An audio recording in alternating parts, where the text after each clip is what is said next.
Dans cette vidéo formation, essayons de comprendre ensemble comment utiliser les différents calques, en commençant tout d'abord par le calque de type raster. Donc lorsque j'importe une nouvelle image sur mon éditeur PenShop, je peux voir que par défaut, ce calque est de type raster.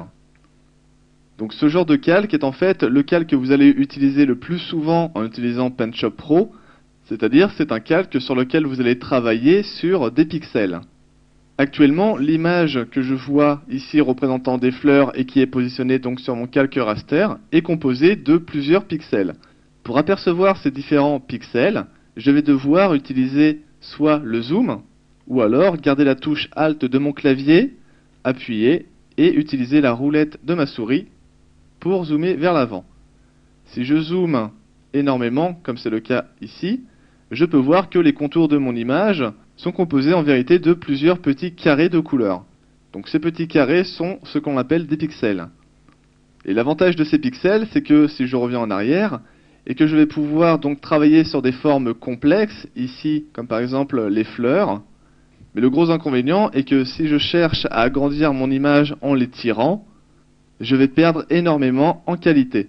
Car en fait, un espace va se créer entre chacun des pixels qui va être comblé comme il peut par le logiciel en mettant un nouveau pixel d'une couleur générée par ce dernier. Donc au final, je verrai énormément de défauts si je cherche à agrandir mon image. Donc c'est pour ça que de manière générale, il est plus intéressant de travailler à la base sur une image très grande pour pouvoir après la réduire. Car lors d'une réduction de taille, l'effet ne se voit pas, il n'y a donc aucun problème.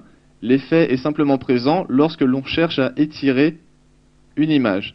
Donc si vous voulez par exemple étirer une image qui fait à la base 200 par 200 et en faire une image qui va faire 1000 par 1000, cela va faire une image vraiment très moche, alors que dans le cas contraire, une image 1000 par 1000, si vous la mettez en 200 par 200, cela sera très bien. Donc voilà, c'était la principale chose à retenir avec les calques classiques, enfin les calques raster de PenShop Photo Pro X3.